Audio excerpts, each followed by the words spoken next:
Do you guys remember when Brihad Mridanga was here for some time? He was a nice brahmachari monk. He stopped in only for one or 2 days. One day, actually. But he actually did something really nice for me. He gave a nice class here, and he's a good friend of mine, so it's nice to when he was here. But he actually recommended that I get his guru's book called The God Who Dances. So it's pretty much the 10th canto of the Bhagavatam, but he wrote it in English poetry to match the meter of the Sanskrit. So one of the wonders of hearing Vedic Shastra is it's all poetry. Like the Bhagavad Gita is the song of God, right? That's what Bhagavad Gita means. And to hear it in song and poetry is so special. So I just thought me and Hrishi, we picked up this book the other night and we thought we would read a chapter or two. And it was so enchanting and wonderful that I was just like, oh my God, I have to like share this. So then me and my wife started reading at night, and now I'm like, I got to read this with everyone. So really his guru is Kalakanta Prabhu, who actually started this Krishna House project that we're kind of doing here. This was his inspiration and idea, and he came here and visited and gave us a lot of inspiration. It's quite wonderful. He also has a version of the Bhagavad Gita in this way, called The Rap of God. If you read it, it's so nice. Just to, because I don't understand Sanskrit, so I can sing the Sanskrit, but I don't understand what I'm singing. But to be able to sing and understand it, it actually gives a level of exhilaration that the sages must have felt when they were hearing these, poems about Krishna. So anyway, I thought it was quite wonderful, so I thought I would actually sing a little bit of it to you guys tonight at some point. But let's talk about, first, I think Kalakanta Prabhu would be angry with me if I started replacing Prabhupada's Krishna Lila pastimes book with his own. So first we'll do Prabhupada's Krishna book explanation. We'll go deeper into the Rasa dance. We've been talking about the Rasa dance the past few weeks. Without further ado, we will get further into it. Just to give you guys a recap, if you guys remember Krishna on this beautiful Sharad Purnima, which is the end of Kartik, he had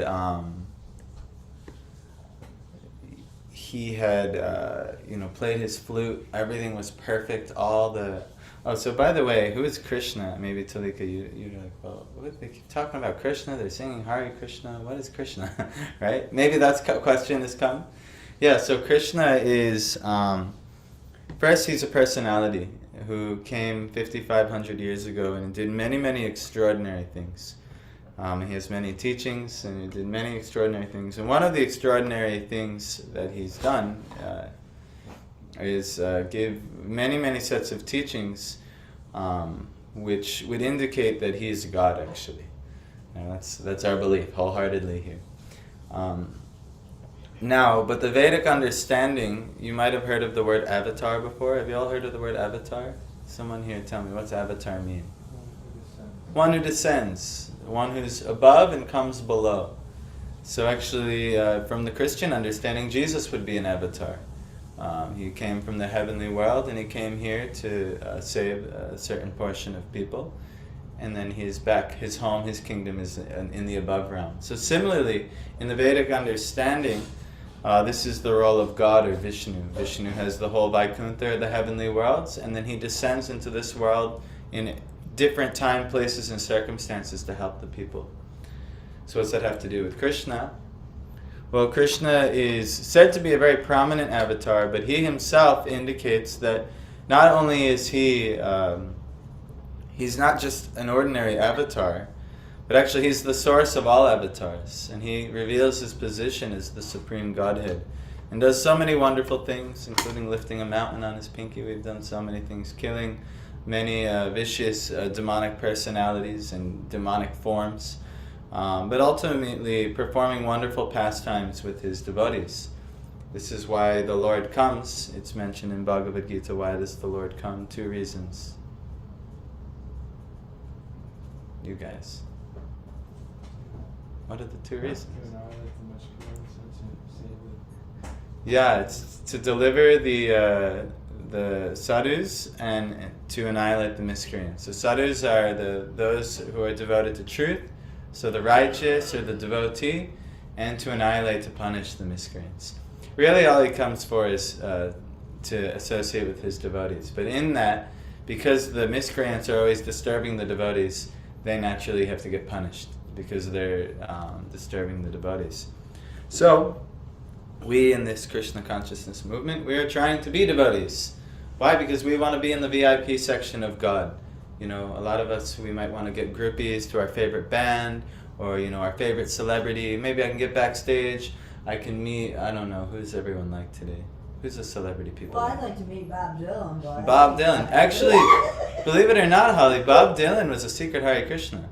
I don't know if you knew this, but actually he was... I don't know. Last time I saw Bobby's symbol pamphlet, I didn't read it. Yeah, so...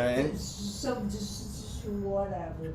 So yeah, Bob Dylan actually, he was very friendly with the devotees. That's interesting you say that. But he's interesting. Maybe Tom Brady or whoever. I don't know who people really like. Yeah, I know. Maybe you don't like that. Well, I don't like those violent people. Well, except for John Jones. And I've met him. All right. So anyway, well, yeah, whoever the big celebrities are, ultimately these people can really do nothing for us in the long run. They can only give us some temporary benefit.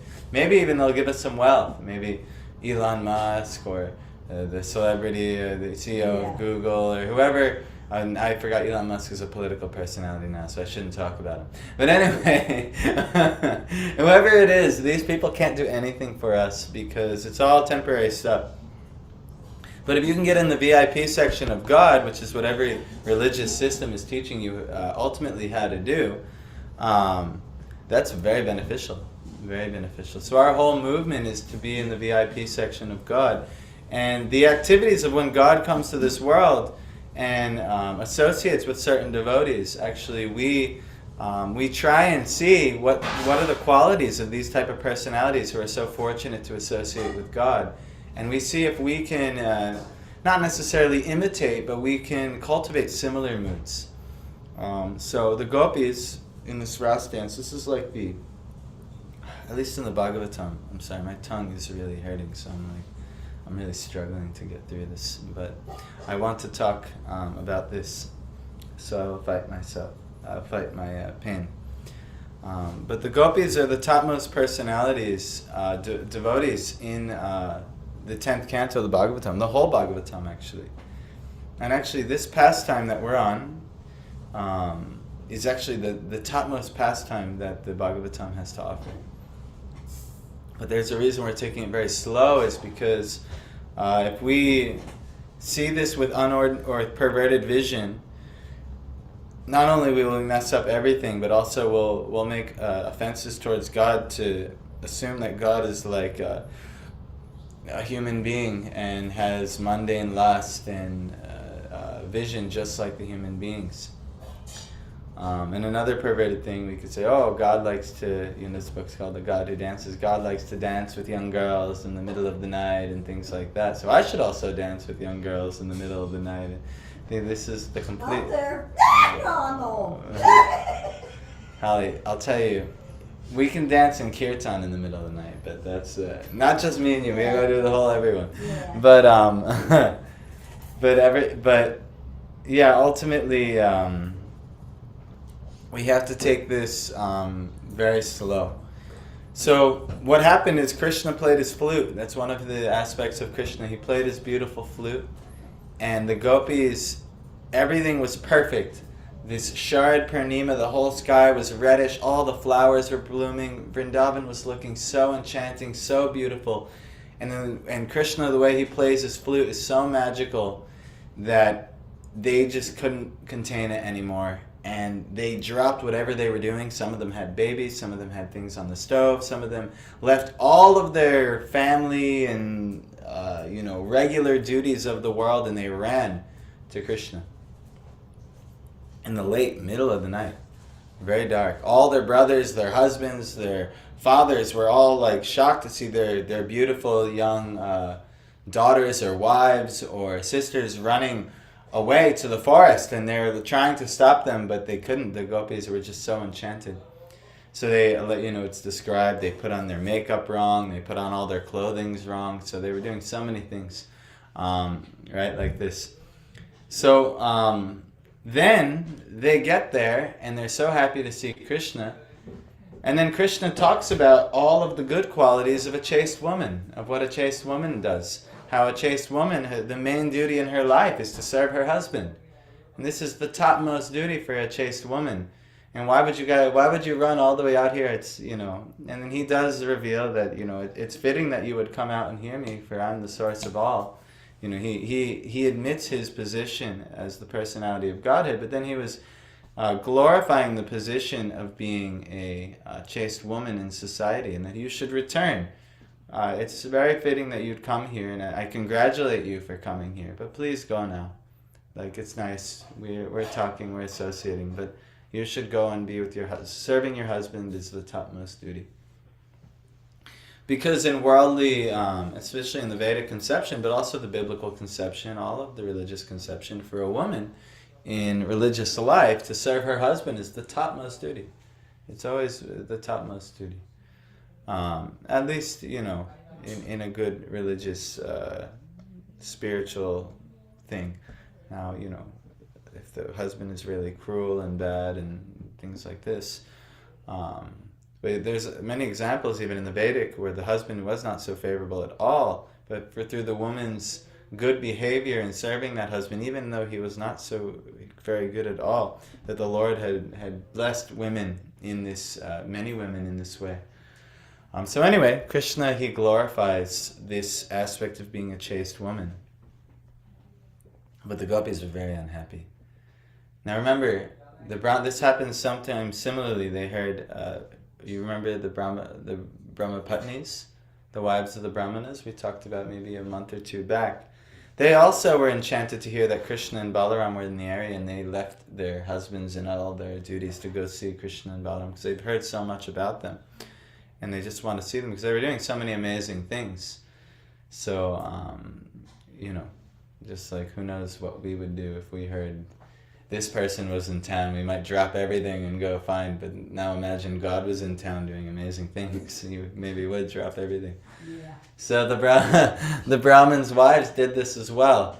And they brought all kinds of food stuff. And the same thing, they wanted to just completely surrender and actually become maidservants of Krishna, which is very nice. But ultimately, Krishna told them the same exact thing. You should go and accept your husbands. You should not leave your husband. This is not a proper behavior for a woman. And because the Brahmins' wives, they listened to Krishna, they wanted to please Krishna by following his instruction. They returned to their husbands, even though they didn't really want to. So that's one level of advancement, but the gopis are going to do something different. We're going to find out this week what the gopis do instead.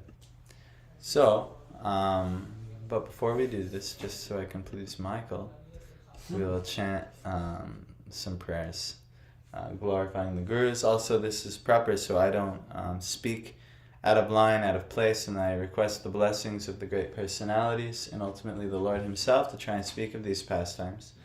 And so, without further ado, if you know these prayers, chant along. If not, feel free to meditate and make your own personal connection with the Lord during this time. And we'll like this.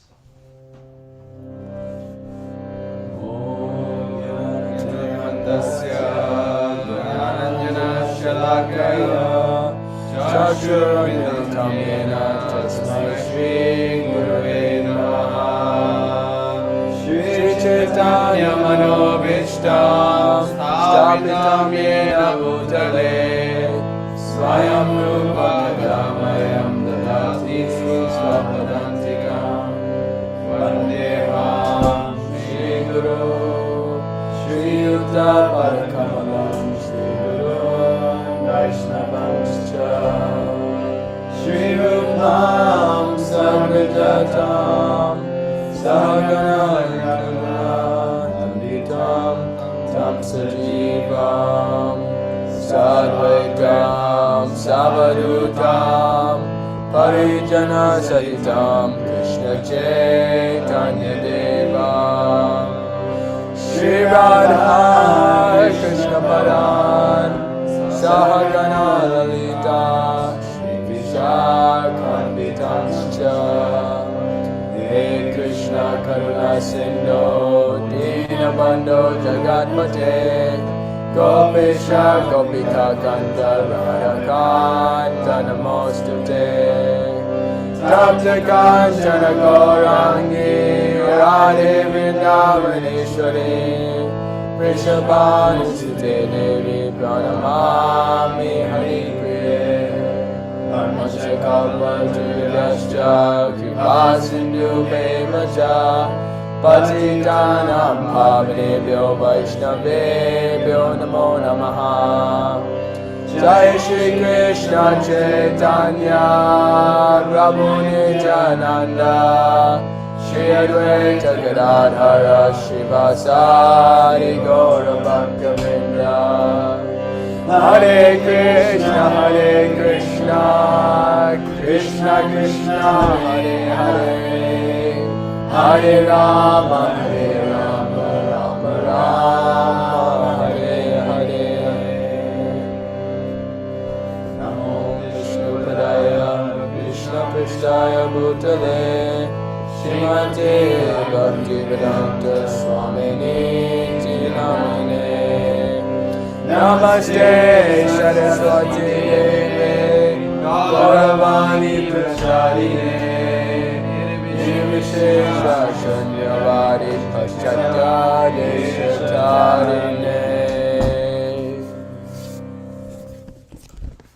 Alright, so we'll continue on.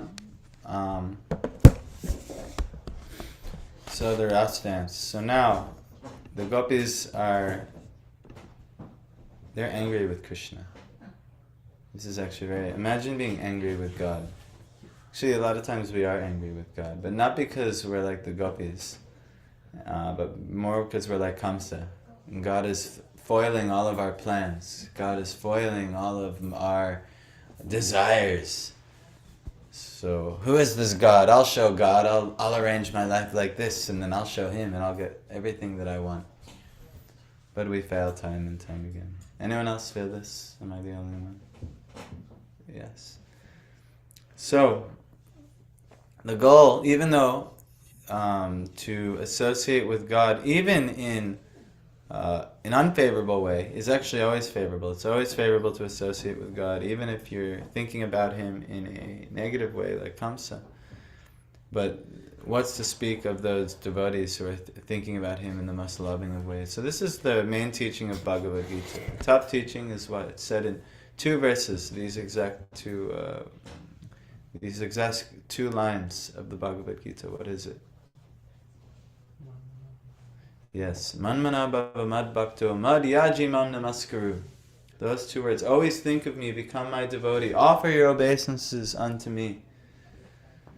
So, the gopis are the topmost of how to do this. The gopis are the best following this instruction of Bhagavad Gita. So now let's hear the gopis speak. Krishna, they said, you are very cruel. You should not talk like that. We are full-fledged surrendered souls. Please accept us and don't talk in that cruel way. Of course, you are the Supreme Personality of Godhead and you can do whatever you like. But it is not worthy of your position to treat us in such a cruel way. We have come to you leaving everything behind just to take shelter of your lotus feet. Excuse me.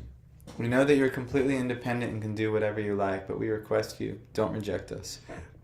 We are your devotees. You should accept us as Lord Narayan accepts his devotees. There are many devotees of Lord Narayan who worship him for salvation, and he awards them salvation. Similarly, how can you reject us when we have no other shelter than your lotus feet? O dear Krishna, they continued, you are the supreme instructor. There is no doubt about it. Your instructions to the women to be faithful to their husbands and to be merciful to their children, to take care of homely affairs and to be obedient to the elderly members of the family are surely just according to the tenets of Shastras.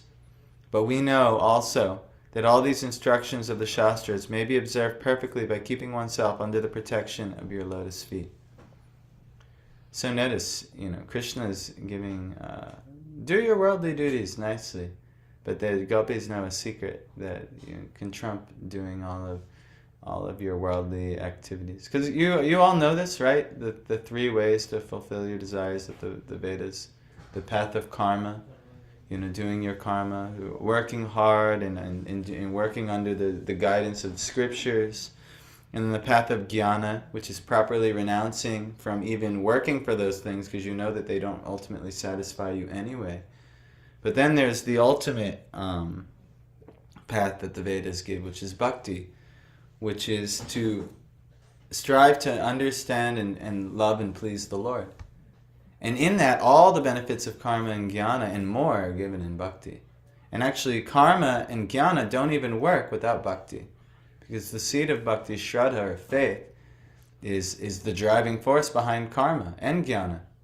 In both you need faith in the Shastras. You need faith in the personality giving these. You need faith in the system. Well, if I work hard for this, like you all have faith that if you get your degree, that you'll get some type of reward. And if you go through the interviewing process, you'll get some type of reward. You all have faith in this process, this karma process. Most of you do. Most of us do. Almost all pious people have faith in doing karma, in good karma. And many people might start to have faith in jnana and realizing, all these things are temporary and useless. So why should I work hard for these? I should renounce. This is better for me. So maybe some of you have faith in this process, and then I'll be happier. I can be self-satisfied. I don't need to seek satisfaction anywhere else.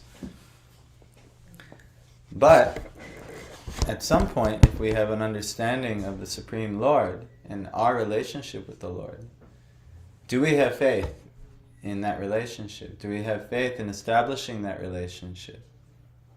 Far more benefit will come in that way than the path of karma and jnana can ever give. So the gopis know this. Krishna is giving karma. Go do your karma. Do your duties nicely. What are you doing? He told the Brahmapatnis to do that, and they listened. Well, because it was bhakti, actually. The Lord told me to do it. I'm following His instruction. It wasn't even karma yoga, but He was giving the process of karma. But the gopis, they were not gonna take Krishna's most basic instructions. He knew that they knew that there was a deeper underlying desire of Krishna that they can churn out. So they're going to challenge Krishna. And this is actually the greatness of the gopis. This is the greatness of Madhurya Ras, actually, where they're not the obedient servitors of God. Yes, God, whatever you say. Yes, dear God. Yes, dear Master. It's an exchange of intimacy and love, like romantic, in a romantic partner way.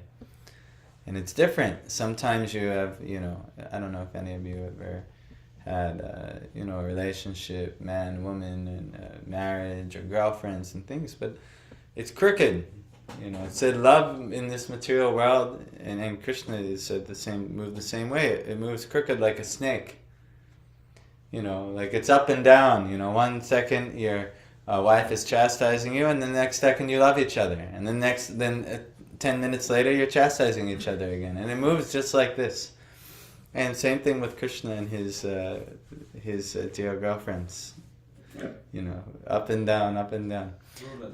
What's that? Brutal, Piyush says. Is that what you said? I said in plural, yeah. So, plural? What do you? Yeah, in multiple, like he was chastised by multiple. Like one we have difficulty in managing, and then he's a chastising. He's always getting chastised. Krishna's always getting chastised, but he's always being sought after. So, but this is actually there's actually a great joy in this type of relationship, but especially between like for instance, my wife has the good fortune in this life to share some type of romantic sentiment with me. It's not good fortune, actually. It's unfortunate for her. But I let her down constantly. Most of the time, actually. Maybe 80%, 90% of the time, I let her down, what she hopes. And a little bit of the time she does that with me as well. But imagine the perfect romantic partner. For those in a romantic relationship, it's impossible almost to imagine. But actually, the exchange between the pure Madhurya Rasa devotee and the Supreme Lord is like this. So, the gopis have that target in their sights, and now he's telling them to leave. He played so beautifully on the flute and he called them out, and now he's telling them to leave. So now they're saying, we have no other shelter than your lotus feet. So they're giving a counter argument to Krishna's argument of, go do your duties in the world. Krishna will always test you. He'll send you back to your duties so easily. He'll say, no, go do your duties, don't come here. He'll convince you some way or another. But the gopis, they were not going to fall for it so easily. So he said like this, "O dear Krishna," they continued, "you are the supreme instructor. There is no doubt about it. Your instructions to the women to be faithful to their husbands and to be merciful to their children, to take care of their homely affairs and to be obedient to the elderly members of the family are surely just according to the tenets of Shastras. But we know also that all these instructions of the Shastras may be observed perfectly by keeping oneself under the protection of your lotus feet. Our husbands, friends, family members, and children are all dear and pleasing to us only because of your presence, for you are the supersoul of all living creatures. Without your presence, one is worthless. When you leave the body dies. The body immediately dies. And according to the injunction of the Shastra, a dead body must immediately be thrown in a river or burned. Therefore, ultimately, you are the dearmost personality in this world. By placing our faith and love in your personality, there is no chance of our being bereft of husband, friends, sons, or daughters. If a woman accepts you as the supreme husband, then she will never be bereft of her husband, as in the bodily concept of life. If we accept you as our ultimate husband, then there is no question of being separated, divorced, or widowed. You are the eternal husband, eternal son, eternal friend, and eternal master, and one who enters into a relationship with you is eternally happy. Since you are the teacher of all religious principles, your lotus feet first have to be worshipped. Accordingly, the Shastras state, Acharya Upasana. The worship of your lotus feet is the first principle. Besides that, as stated in the Bhagavad Gita, you are the only enjoyer. You are the only proprietor, and you are the only friend. As such, we have come to you, leaving aside all so-called friends, society, and love, and now you have become our enjoyer. Let us be everlastingly enjoyed by you. Be our proprietor, for that is your natural claim, and be our supreme friend, for you are naturally so. Let us thus embrace you as the supreme beloved." So they actually give some really nice philosophy here. They give some really nice philosophy that you are the Lord, what is my worldly husband? What are my worldly children? What are my worldly responsibilities? They're only aspects of you.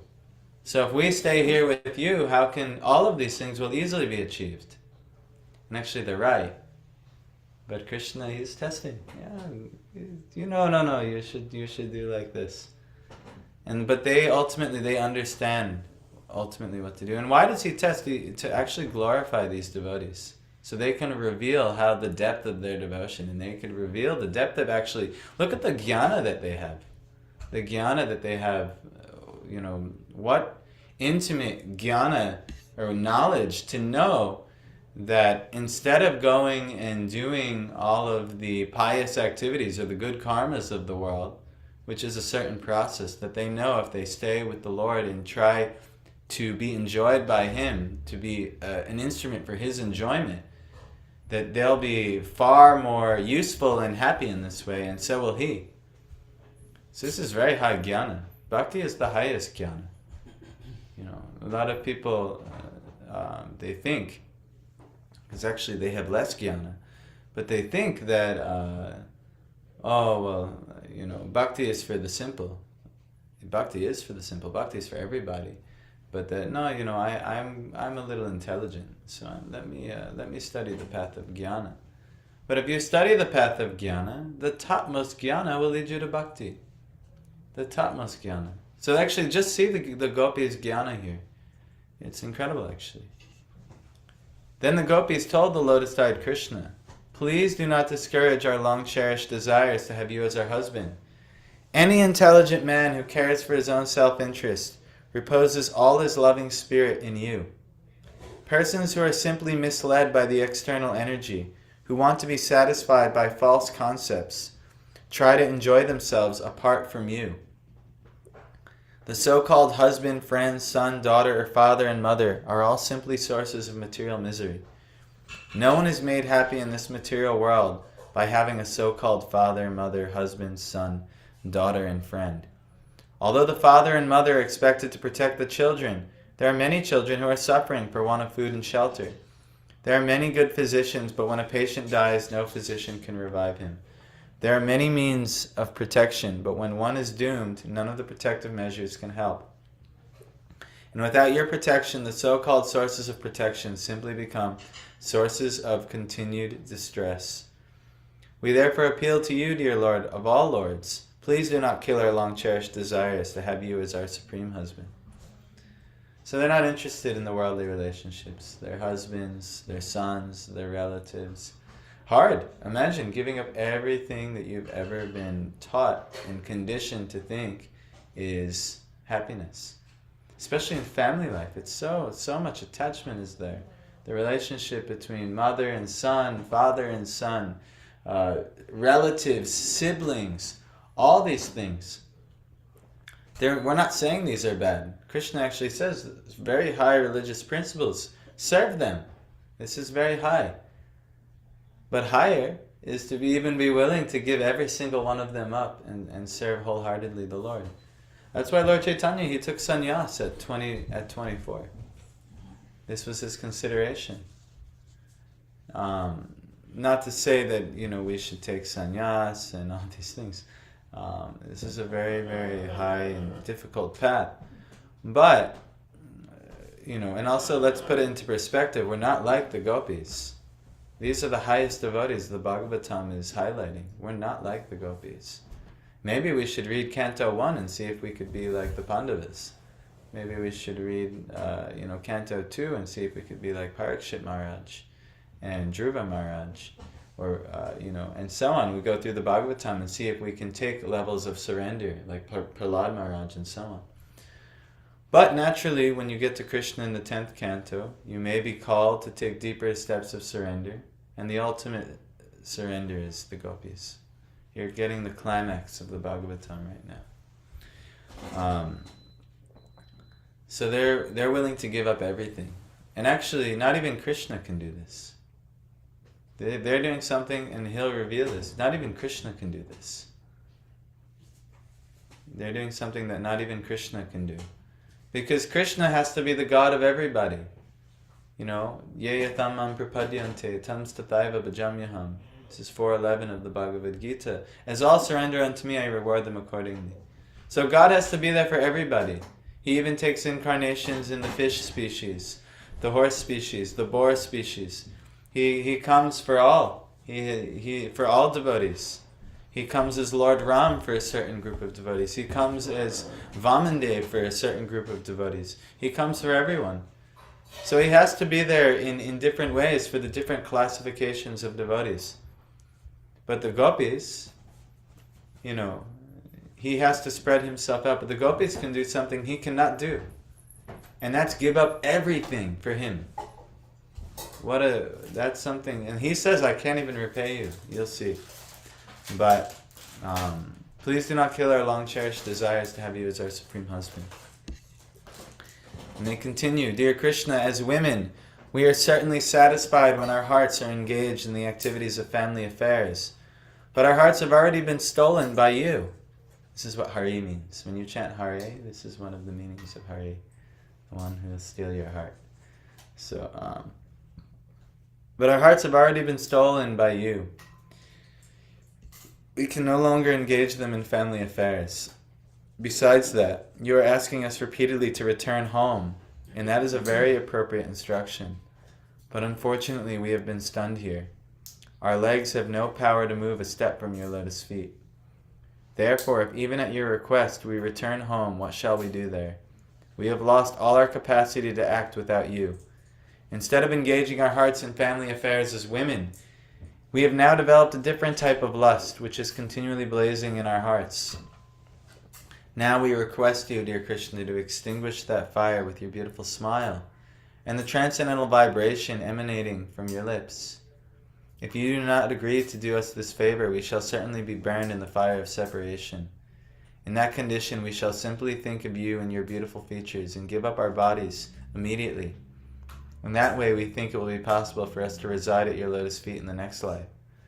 Dear Krishna, if you say that if we go home, our respective husbands will satisfy the lusty flame of our desire, we can only say that that is no longer possible. You have given us a chance to be enjoyed by you in the forest, and have touched our breasts once in the past. I don't know if you remember that, when he stole the clothes and things like this, which we accepted as a blessing, as did the goddesses of fortune who are enjoyed in the Vaikuntha Lokas by you. Since we have tasted this transcendental enjoyment, we are no longer interested in going to anyone but you for the satisfaction of our lust. Dear Krishna, the lotus feet of the goddess of fortune are always worshipped by the demigods.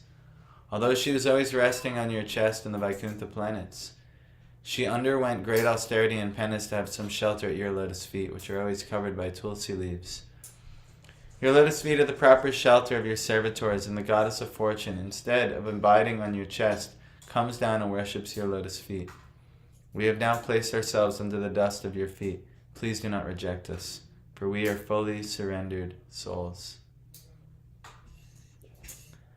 So, this is the depth of the gopis' surrender. They're like I said, they understand all this jnana. Krishna is giving them consolations that would normally, for the less devoted souls, they could be satisfied doing these things. But the gopis, they've gone too far at this point. They saw too much. They experienced too much. Krishna had shared some romantic sentiments with them. So now, if they go back to doing what they were doing before, it'll burn in the fire of separation. They say, better we just kill ourselves in thinking of you. Better we just give up our bodies thinking of you. This is the type of risk they're willing to take. They don't even care for their own lives anymore. Like I said, we're not the gopis. It's not a level that we're on. But we can look at this and we can see the platform of surrender, what it means to surrender. How attached are we to home and hearth? So attached. Even if in our home we have devotees, still, just the association of the relationships as of the material world, husband, wife, father, son, mother, daughter, the whole spectrum of relationships in this material world. We have to be willing to give up all of them for Krishna. Well, we don't have to, but the advanced devotees, that's what they do. The gopis are the supremely advanced devotees. So we're seeing like this. There you go. Start the car. Right on, please. 8 o'clock. So, please do not reject us, for we are fully surrendered souls. Dear Krishna, you are known as Hari. You destroy all the miseries of all living entities, specifically of those who have left their homes in family attachment and have completely taken to you. We have left our homes with the hope that we shall completely devote and dedicate our lives to your service. We are simply begging to be engaged as your servants. We do not wish to ask you to accept us as your wives. Simply accept us as your maidservants, since you are the Supreme Personality of Godhead and like to enjoy the Parakiya Rasa, and are famous as a transcendental woman hunter. This is Krishna's reputation. We have come to satisfy your transcendental desires. We are also after our own satisfaction, for simply by looking at your smiling face, we have become very lusty. We have come before you decorated with all ornaments and dress, but until you embrace us, All our dresses and beautiful features remain incomplete. You are the Supreme Person, and if you complete our dressing attempt as the Purusha Bhushan, or the male ornament, then all our desires in bodily decorations are complete. So pretty much there's no satisfaction for them unless they have Krishna accept them in some way of service. They say, yeah, we don't even have to be wives. We'll be your maidservants. We'll just do anything you say. So like this. This is the pinnacles of devotion. And this is a mood in the heart. This is a mood,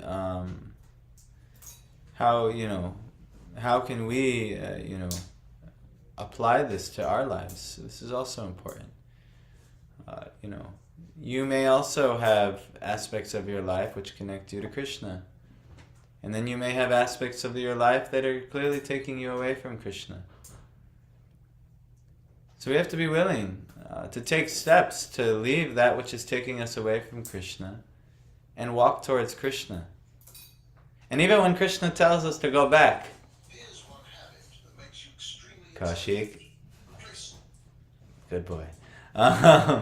So the phone is one of the things that takes me away from Krishna. It's always like I look and next thing I know I'm scrolling and I lost Krishna for like the next 20 minutes. So this is my one of my weaknesses. But we have to take steps, and the more we surrender, the more the reward is. You're gonna see what the gopis' reward is for such a level of surrender. I don't know if we'll get to it this week because there's a lot more philosophy. Actually, no, we're getting there. Let's see. You want to keep reading? Yes. Dear Krishna, we have simply been captivated by seeing you with tilak, with earrings, and by seeing your beautiful face covered with scattered hair and your extraordinary smile. Not only that, but we are also attracted by your arms, which always give assurance to the surrendered souls. And although we are also attracted by your chest, which is always embraced by the goddess of fortune, we do not wish to take her position. We shall simply be satisfied by being your maidservants.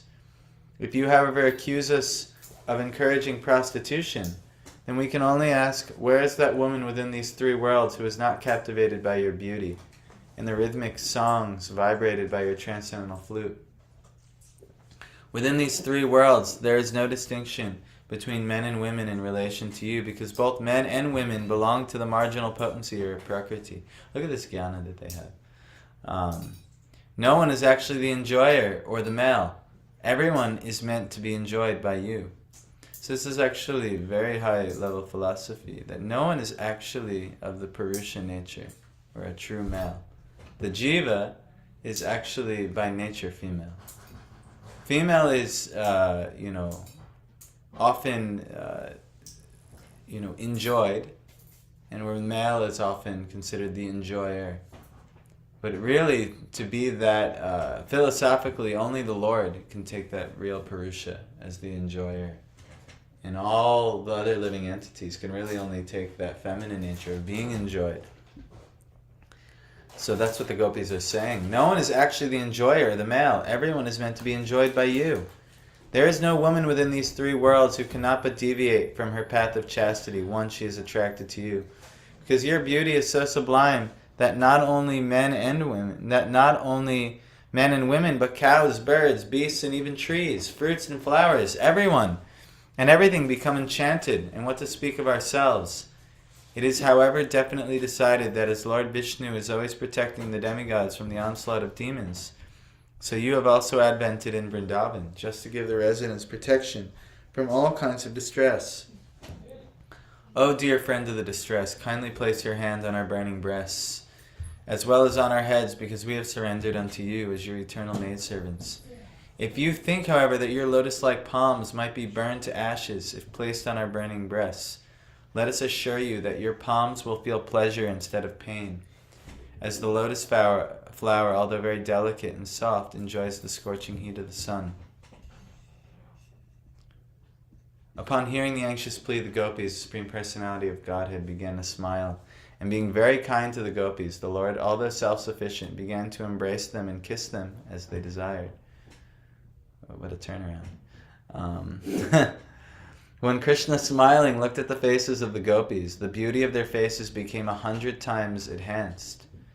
When he was enjoying them in their midst, he appeared just like the full moon surrounded by millions of shining stars.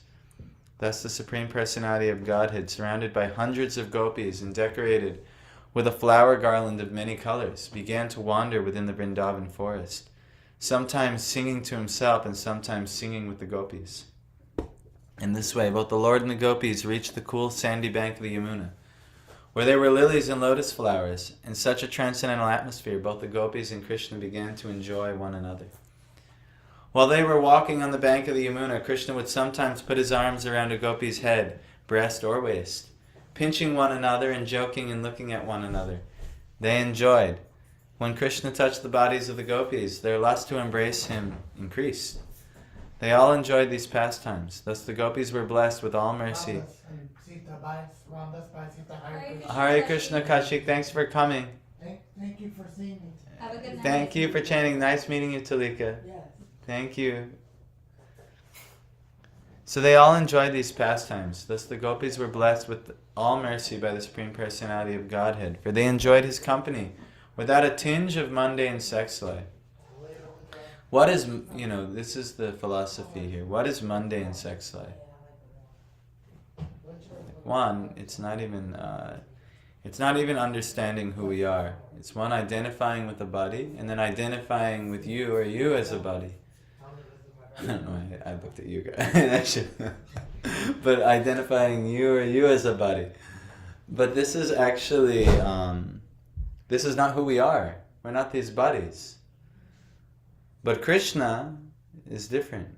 Even the gopis are different. By trying to please, lust is to try and gratify one's own senses. And the ownership of these senses, they're not even ours. There's not even, we're not this body. Any jnana in yoga understands this. We're not this body. But love is trying to gratify the senses of Krishna, trying to gratify the senses of God. That's the difference between lust and love. Lust is, how can I gratify my senses? Love is, how can I gratify God's senses? This is the difference. The gopis weren't worried about their own senses. The gopis wanted to gratify the Lord's senses. And they had exchanges that indicated to them that the Lord was attracted to them. He's this transcendental woman hunter. All the women are attracted to the Lord. It's one of the natures of the Lord. He's so attractive. Even the devotee takes this in a minute way. But they enjoyed his company without a tinge of mundane sex life, without a tinge of illusion of, I'm enjoying this body and I'm this body. They're giving pleasure to the Supreme Person, who's fully spiritual. Fully spiritual, Krishna is. He doesn't have a material body. Actually, even the gopis don't have a material body. Actually, this is very advanced, but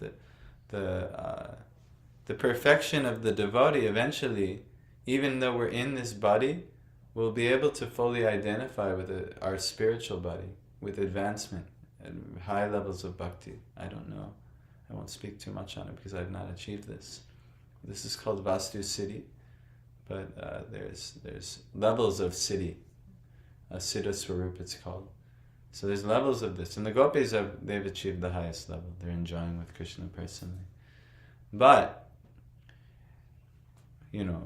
not only are we not willing to give up all of our happiness of this world for Krishna, we don't even desire that. We want to acquire these mundane pleasures, maybe mundane sex life, mundane family enjoyment, mundane career life, mundane positions in the world.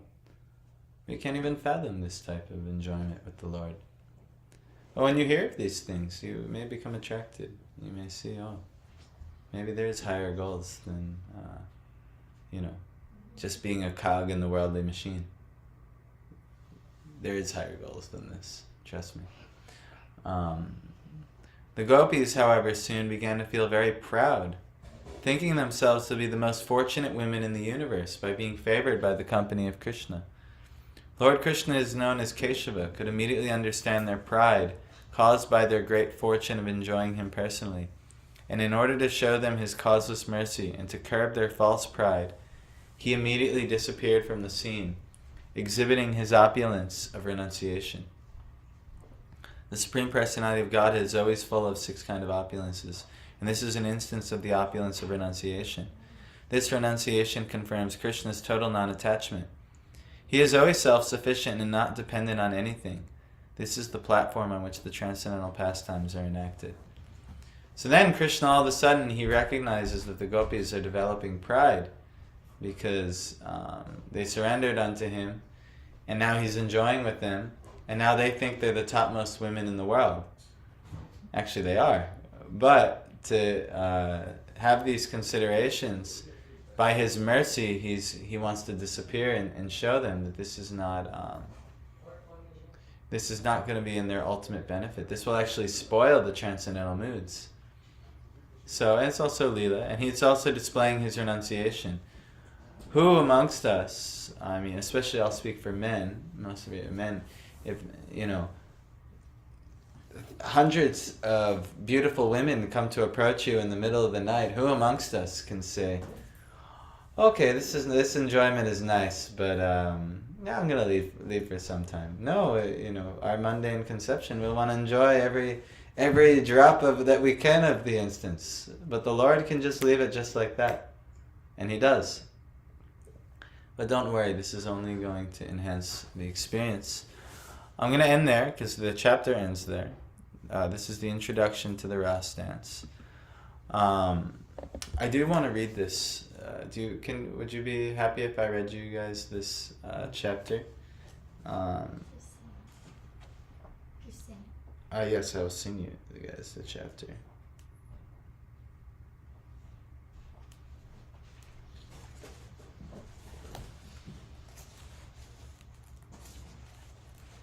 Here we go. Oh wow. Forgot how long. We're going to be on the Rasa dance for weeks. So, okay, ready? As fall arrived the springtime jasmine kissed the evening air, and Krishna schemed with loving dreams for his unique affairs. The moon adorned the eastern sky with soothing garnet rays, a husband bringing kumkum to his wife to dress her face. The moonbeams turned vermilion, lit the woods and drew the blooms of reddish lotus flowers, which in turn shared their perfume.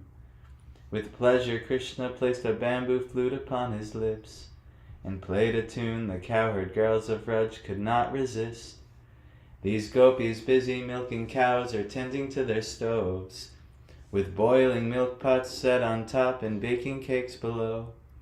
Found Krishna's flute song pulling them away from hearth and home, to search the night with hopes they might find Krishna all alone. Some gopis served out dinner, others changed and nursed their tots, and others were still getting dressed. Regardless, they all stopped. As soon as they heard Krishna's charming flute, they ran away, their duties all forgotten and their clothes in disarray. Their husbands, fathers, sons, and brothers dashing to their doors, found out their wives and daughters had departed long before. Some gopis who could not escape and had to stay behind, shut tight their eyes and thought of Krishna deep within their minds. These prisoners remembered Krishna, feeling great remorse, and thus wrapped up their karma that had yet to run its course. Their thoughts of Krishna deepened and ecstatic feelings grew, till they abandoned all respect for Vedic moral rules. Said King Parikshit, they thought him their lover and their friend. Not God, said King Parikshit, They thought him their lover and their friend, not God himself who crafts the world and brings it to an end. How could these girls, their minds caught up in nature's ardent swells, get free of such attachment and its strong deceptive spells? Shukadeva continues. The gopis' lust is sacred, unlike that of common souls. As sages in their former lives, they practice self-control and pray to join with Krishna as his lovers or his mates. When meant for Krishna, lust or even hatred liberates. When Krishna meets the gopis and fulfills their heart's desires, he acts from great compassion, not the force of passion's fire. Since Krishna builds this mundane world in which we jivas fall, attachments that bewilder us don't bother him at all. For us, directing all our feelings straight to Nanda's son, the friendship, hatred, lust, or fear well known to everyone, will make the thought of Krishna fill our minds quite blissfully. For love of him the gopis left and risked their chastity. On seeing all the girls appear, Lord Krishna feigned surprise. Dear gopis, what has brought you out beneath these moonlit skies? Are things well in the village? Why on earth have you come out? Dear slender waisted gopis, there are dangerous beasts about. You're walking through these fearsome woods with hours yet till dawn. Your relatives will surely be distressed to find you gone. Why cause your husbands, sons, and parents such anxiety? Have you left home tonight because of some emergency? Tonight you've seen the forest full of graceful moonlit trees that lean and sway with blossoms in the fragrant gentle breeze. Now go back to your husbands, for your calves and children cry, and wait for you to feed them milk and dry their moistened eyes. The best pursuit a woman can perform throughout her life is service to their husbands as a chaste and loyal wife. Or have you come tonight because you feel a love for me that often remains dormant in the living entity? Regardless if you care about your futures, I suggest you serve and please your husbands even if they aren't the best. Adultery is horrible, what trouble it creates. Unfaithfulness may keep your souls from crossing heaven's gates. So if you're feeling love for me, just hear and chant my name, while worshipping my deity, as scripture has explained. To stand beside me here beneath this evening's starry dome will not bring you the same results. Now please go to your homes. This is where we started today. On hearing these unpleasant words, the gopis grew morose, for they could neither plead with nor give up their callous host. Their lips dried up from heavy breathing, tears rolled down their cheeks. They hung their heads and toed the ground and could not even speak. Although he had discouraged them, their love remained undimmed, for they were mad for Krishna and left everything for him. They wiped their eyes and stopped their tears, their simple hearts provoked. Within they prayed to stay with Krishna, stammering they spoke. This is nice, right? Am I the only one who thinks it's like a nice? Bob Dylan song. I don't know, I think it's better. He has some hilarities. He's a storyteller. He was a poet. So this is it's very nice. Very nice. Almighty Krishna, why do you make such mean suggestions? For you we threw away our husbands and our possessions. O stubborn Krishna, you should show some reciprocation, as Lord Narayan does to those seeking liberation. You're everybody's dearest relative, friend, and spirit. Yet you would send us all back home, we refuse to hear it. The sages steer their love to you and we wish to follow. To live with trouble-making loved ones is hard to swallow. Until today our household chores kept our full attention, but you distracted us from housework and our traditions. How can we now return to live in that situation? Our feet refuse to move an inch from their new location. Your flute and smiling glance have kindled our heart's desires, and only nectar from your lips can put out that fire. If you refuse, our flesh will smolder in separation, and we shall have to reach you solely by meditation. Lakshmi can rarely touch your feet, yet you're here before us. Some simple women who reside in Vrindavan for us. And once we touch your feet and relish that happy feeling, all other men become repulsive and unappealing. Lakshmi resides upon your chest, a unique position. Although the gods chase after her for their own provisions, she shares the dust upon your feet with your other servants. Is our desire to have that dust such a great disturbance? To worship you we left our homes in a reckless fashion. O vanquisher of all distress, have you no compassion? O jewel of men, our hearts ignite by your loving glances. We beg to serve your lotus feet in all circumstances. If you have to go, Tanma, you can. Your nectar lips adorned with smiles that your glance expresses. Your face with dancing earrings circled with curling tresses. Your mighty arms and chest where Lakshmi enjoys her leisure. All stir our hankering to serve you and bring you pleasure. Your gorgeous form has made the three worlds become auspicious. The cows and birds and even trees find the sight delicious. And when your flute pours out such sweet-sounding compositions, what woman anywhere can salvage her chaste position? As you appear among the gods to provide protection, you must have come to please us girls, not to cause dejection.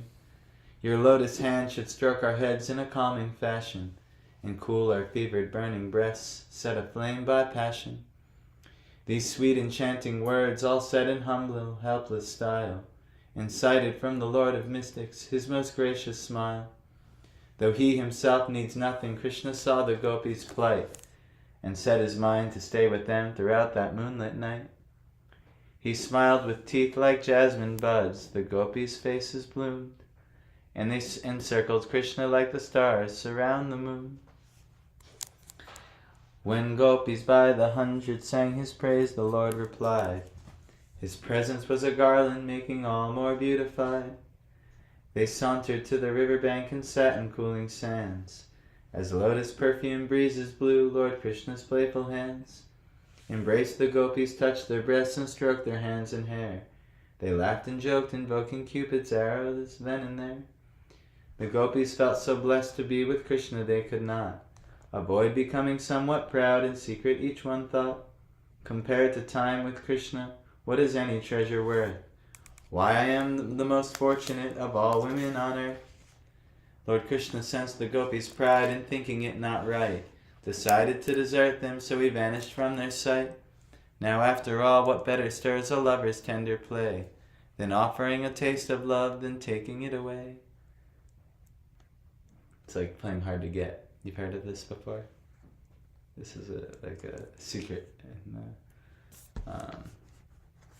mundane relationships, but also in Krishna's relationships. Also, he displays this playing hard to get. So that was nice, right? Sweet. Anyone have any questions, discussion points? Anything you want to go on before we do Damodarastakam?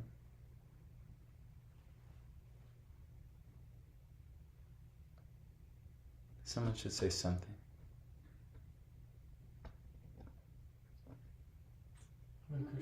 Let's let Meghna go. No, you said Sharad Purnima was 1 month later, but I thought it was like tonight or tomorrow night. Is it tomorrow night? It actually, there's one. In India, it's tonight. tomorrow. Okay, so that is tonight. Yeah. Or not tonight, tomorrow night. Okay, very good. It's interesting we do this tonight. So yeah, Sharad Purnima. There's one Ras dance that closes Kartik, and then there's one Ras dance that opens Kartik. So this must be the Ras dance that opens Kartik. And then there's also Ras dances in the springtime, which are very special as well. But so okay, good. I'm glad I got confused. So I thought this was the end of Kartik, but this one must be Sharad Purnima is tomorrow. Yeah. Okay, so good. I'm glad that Along correction with is the there. full moon, the super moon, I don't know. Tomorrow's So- gonna be like crazy. Well, yeah, it's gonna be this night. Actually, if you remember this, actually, it's great. Our great fortune that we somehow. I mean, we didn't plan this. We've been doing Krishna's pastimes for a long time, but that we kind of finished this. Well, we're getting into the pastime more in depth on right before this. So this is really our great fortunes. Thank you, Meghna, for letting me know that, because I'm not actually so familiar with all of my proper months and things like that. But anything else, maybe philosophically? When Krishna displayed his renunciation, obviously he was doing it to increase the emotions, the spiritual emotions, and the pleasure that was there. But also, is there like another like external or different reason? Like, was he going to fulfill some other? Yes, yes. You might have heard some pastimes. It'll be explained why Krishna left. That he was off with one gopi. And actually, it'll be explained why she left. He went after her because she left. What? And so he left because actually once she leaves, he can't find any enjoyment in that type of activity, because she is the most prominent personality. And this is very confidential to the Bhagavatam. This is all indicating Srimati Radharani. There will be one gopi that's mentioned in the Bhagavatam that leaves, and Krishna is off with her, and all the other gopis are begging for her to find Krishna in her. But then at one point, they'll find her, but no Krishna. But I don't want to spoil the whole pastime. But yes, there's many reasons why Krishna is doing things. One, because it's said that the pride of the gopis swelled. So Krishna, to purify that, he does everything. God, when he acts and performs things, he's got thousands upon thousands of underlying reasons for why he does things. So, on one level, the gopis' pride is there. On another level, Radharani has left the pastime. On another level, Krishna can't fathom any enjoyment without the enjoyment of Radharani, so he naturally has to chase her, and so on. But yeah, the Lord can fulfill thousands upon thousands of purposes with one action. And in the midst of that, it's didactic. It's teaching everyone the respective lessons that they need to learn. I've seen that personally in my life. Traumatic or, big type of events that have happened have taught so many personality. We had an incredible event. Actually, Piyush was here for the event. We had an incredible event not that long ago. I won't mention the event because it's unnecessary. But, where all kinds of devotees got scattered all over the place. And I saw Krishna's hand in that whole thing, and it taught everyone the lessons they really needed to learn, and it did everything for all of the respective devotees in that situation where everyone actually made the proper benefit, including us. So it was just like, that was an instance where I just saw how Krishna could do so many things through one action. Now what's to speak of when he's personally displaying activities. So this is the nature of Krishna. But there's more in his leaving. It'll be explained. So you just be patient and wait till next week. Or you can read ahead. But it's better that you systematically read. Yes, so that might be a good plan. Any one last thing before Damodar Astakam? Yes. Well, you're talking about, you're reading the Rasa Lila, and for a lot of us, it's like maybe the first time hearing it, or we haven't been around the Rasa Lila Katha so much, because it's very intimate and very kind of advanced, and you hear these things, about loving interactions between God and all these women, and then you hear about burning breasts, and you hear all these kinds of different things. And so how does one who's trying to practice bhakti in general, like not at that platform, how does one approach these kinds of things? Because should we think about, I want God to interact with me like that, I want my, No. What is the mood there? Well, so basically, one should systematically read through Bhagavatam, and try and acquire. Here, now. Now, if we're here, right, we've been doing a series, and we've been going through Krishna's pastime, starting from when he was little Gopal and, baby, and and going up. So the hope is that we're able to mature and able to see these things properly, but also the inevitable conclusion is that we're not fully on the purified platform. So right now, it's while maybe there might be some value in hearing this, and maybe you'll know if you get some value out of it. But if you find that this type of thing is making you more lusty, then you should go back to some junior levels. This pastime, by hearing this, a boon will be given by Shukadeva Goswami, that you'll actually be freed from lust by hearing these pastimes. But you might find that you're more lusty by hearing these things, and that means you're not properly hearing them, and that there's something else is in the way, some anartha, some block is there. So if that is happening, then just go back to the junior teachings. Maybe pick up the Bhagavatam from step 1 and start from those teachings, and work your way up to this. And on one level, this is very good to hear. I don't think it should be forbidden, especially if it's not like we should go through Krishna's pastimes, Krishna book. Prabhupada didn't skip these chapters. He went through the chapters. But we should also not over-accentuate these things. This is the highest thing, and let's only worry about this, and now I'm, spiritual life is that cheap and easy, I'm a gopi now, let me dress in a sari, put lipstick on, and all these things, and, there are groups. I think of prayer and she's like, there's men in Puri that dress there's groups of these Saki Bekis or whatever they're called, and they do this stuff, but religion is not so cheap. You can't just put on a sari and become the topmost devotee. It's like, what nonsense. But anyway, this is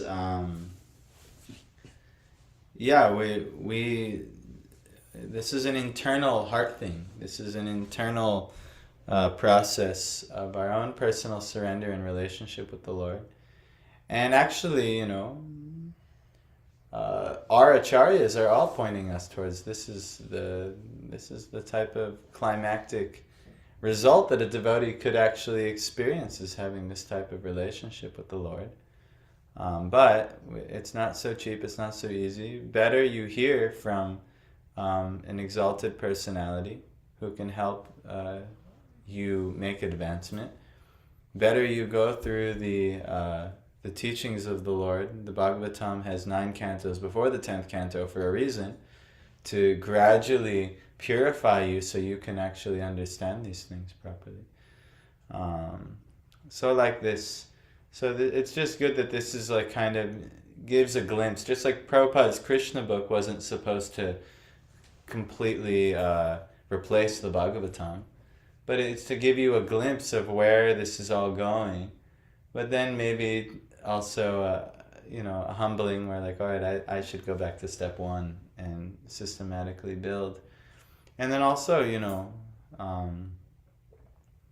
pray that you can understand these things, and hope that a personality is revealed to you that can help you understand these things, because we should understand that we can't do this on our own strength, and without the mercy of the pure Vaishnavas who relish these things, we'll never be able to relish them properly, and we'll actually only pervert them. So these are all some things I can think of, but I don't really know. Hopefully we find some advanced personalities that can help us understand these things. But I've done my best. So, any last thing?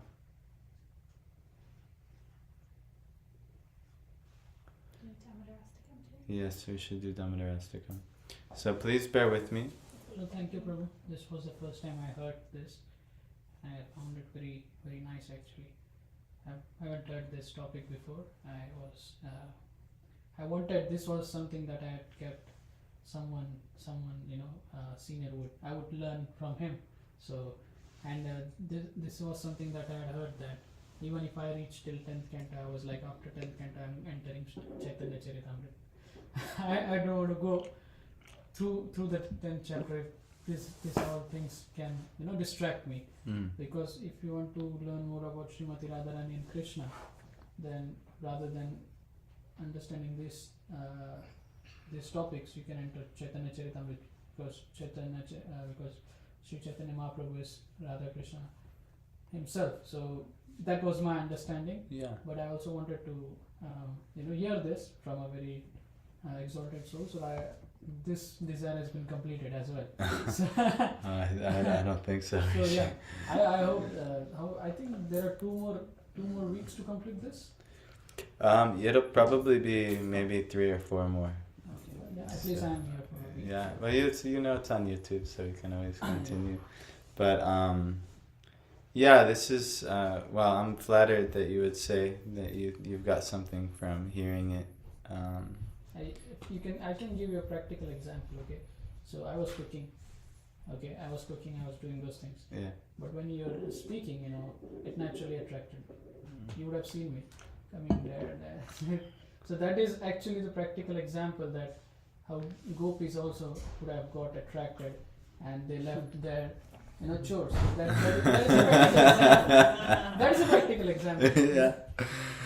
Yeah, no, that's good. I'm glad to see that you left your chores. Your chores. Yeah. No, it's good. I'm glad to see you left your chores. Luckily, you didn't have to go very far, into the dark forest or anything like that. But yeah, that is a practical example.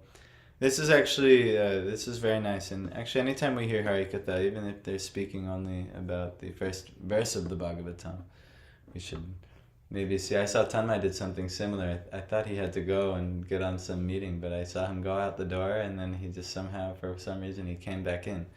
And this is natural. I've watched a lot of you guys do this. Your common sense and practical understanding of karma would tell you should spend all day doing this thing, and this thing to get the results that you guys want to get in your life. But for whatever reason, you're taking to devotional practices, which make no material sense without the high jnana tattva of bhakti. But you're all doing this, and Krishna, just like he didn't leave the gopis forlorn. Well, actually now he did leave the gopis, but we're gonna see it's gonna build. Something is gonna build here. So yeah, you guys are. Even if we are doing a karma, it's like if we are doing it for Krishna now, it's not like completely. Slowly we are getting transformed. Even if we are doing the applications, doing the job, the center always remains like how my service would improve, how I can chant more rounds, how I can make more time. So that is a good thing now that has transformed. It's not anymore like, I want this, I want to become this. Yes. The center is always like, even if I become this, how can I influence my Krishna consciousness with my position on others? That's the center now. Yeah, that's good. That's a good shifting transition, and it'll keep shifting all throughout your life. It'll shift all throughout your career, and at some point you'll be called to retire from certain activities in life and certain. I'm inclined to retire completely as well, after some time, but not prematurely. So we'll see. So I have to end here because it's already 8:30, and we should do Damodar Astakam. Is it by Sheshkapuru that says keep the main thing the main thing? Yeah. I like that. Yeah, keep the main thing the main thing. That okay, we make advancement in Krishna Bhakti, but also the main thing is that we're not pure devotees. We're not called to be like the gopis and just giving up every single thing immediately, but we can maybe give up a bit more than we did yesterday, and we can give more time to Krishna. Like you were saying, well, how can I free up more time to do my Krishna bhajans and bhajan? And so, yeah, this will continue to grow, and then next thing you know, your life is completely transformed.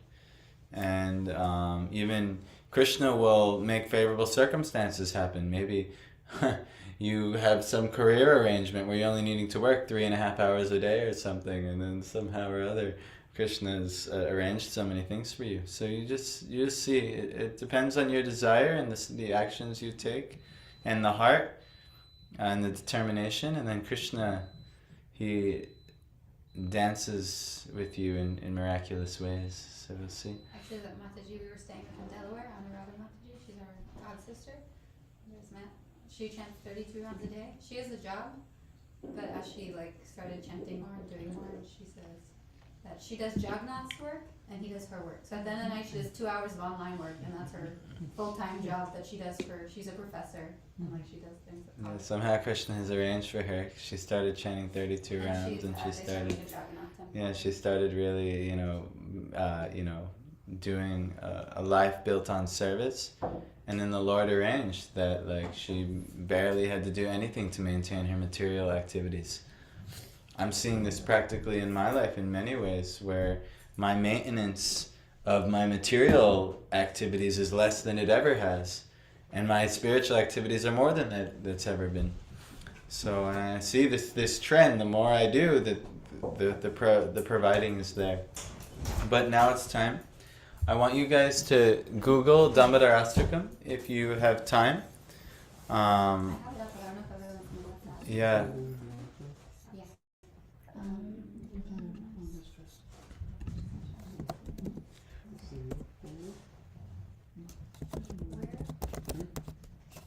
Maybe Michael can do because he's dressed for it already.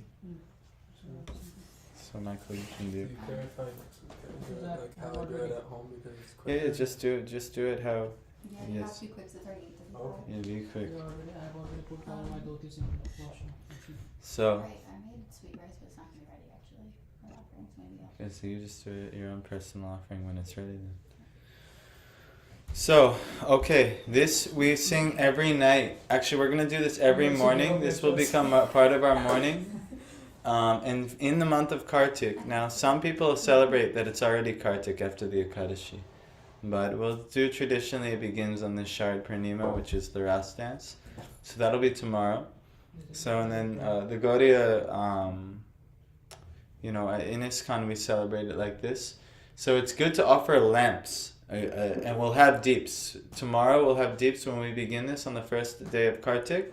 We're going to offer every day. We'll sing this Damodar-astakam and offer a lamp. And this is said to give us incredible blessings. So if you can come here for the morning offering and offer a lamp every day during Kartik, we'll do it at 7:45 a.m. Oh, that's way better than the other time. Yeah. But tomorrow, Holly, For a what? tomorrow we're having Yeah. a women's group at 6:30 if you want to come in the evening. We'll Yeah, do it. the women can No, come. I'm going to Rochester to see my Yeah. friends. That's okay. musicians. Yeah, but if you want to come early in the morning, we have our morning class, and we'll do our Damodar-astakam You should kirtan. bring a what? Lamp. No, we'll provide everything. We You get- just bring yourself and come by 7:45. I'll try to do that. So no problem. That'll be wonderful. And if you can do this every day, you do this, you get incredible amount of blessings just by doing this one thing. So we're gonna do it every day here. So that's our Kartik practice. And so, this is the bhajan. So we're gonna learn the bhajan. I was trying to practice the bhajan today, but then I had so many friends and Airbnb came and everything, and next thing I know, the class had to start. So bear with me here, and I'll get better at this bhajan every day. I have to remember how to play it. So everyone get this bhajan up. Oh, Zoom, I'll end.